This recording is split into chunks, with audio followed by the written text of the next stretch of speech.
السلام عليكم ورحمة الله وبركاته. جايب لك تطبيق كويس جدا مغير الأصوات والمؤثرات الصوتية. تطبيق كويس جدا وبسيط جدا اللي انت هتتعامل عليه تغير صوتك لو انت بتحب تغني، تحب تسجل حاجة بصوت جميل. التطبيق ده كويس جدا. التطبيق زي ما انت شايف اهوت قدامك اهوت مغير الأصوات، هنخش عليه.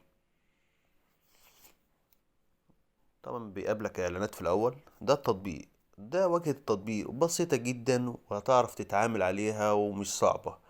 يعني انت لو حبيت تسجل اي صوت وحبيت تغني، حبيت تسجل صوت كويس بصوت كويس، يعني التطبيق ده بيوفر لك كل المميزات الكويسة ديت. يعني انا دلوقتي سجلت مقطع صغير كده هسمحهولك وهنعدل عليه وهوريك التطبيق المميزات بتاعته.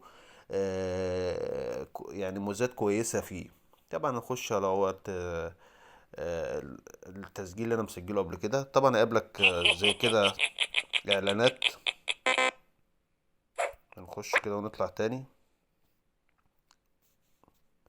هو هتقابلك اعلان واحد بس. ده طبعا التسجيل ده انا كنت مسجله قبل كده، فاورولك ايه. هخش كده تحرير الاثار. ده صوت انا مسجله بصوت انا.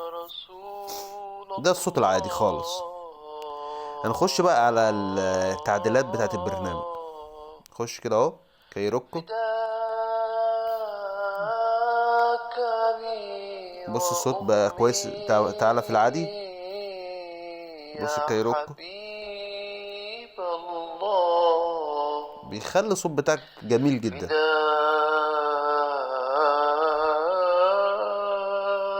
يا رسول الله، حبيبي يا رسول طبعا الله.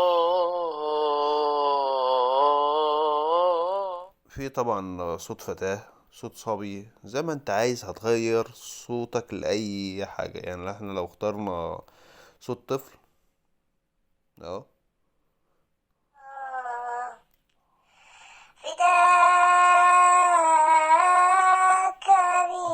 يعني ده صوت تاني كده.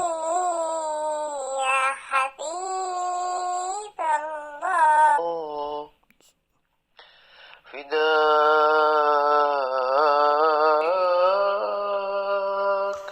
التطبيق كويس جدا. يعني هتحاول تعدل زي ما انت عايز. تطبيق سهل ومفهوش اي حاجة صعبة. ويا ريت تشترك في القناة وتعمل لي تعليق منك كويس. والسلام عليكم ورحمة الله وبركاته.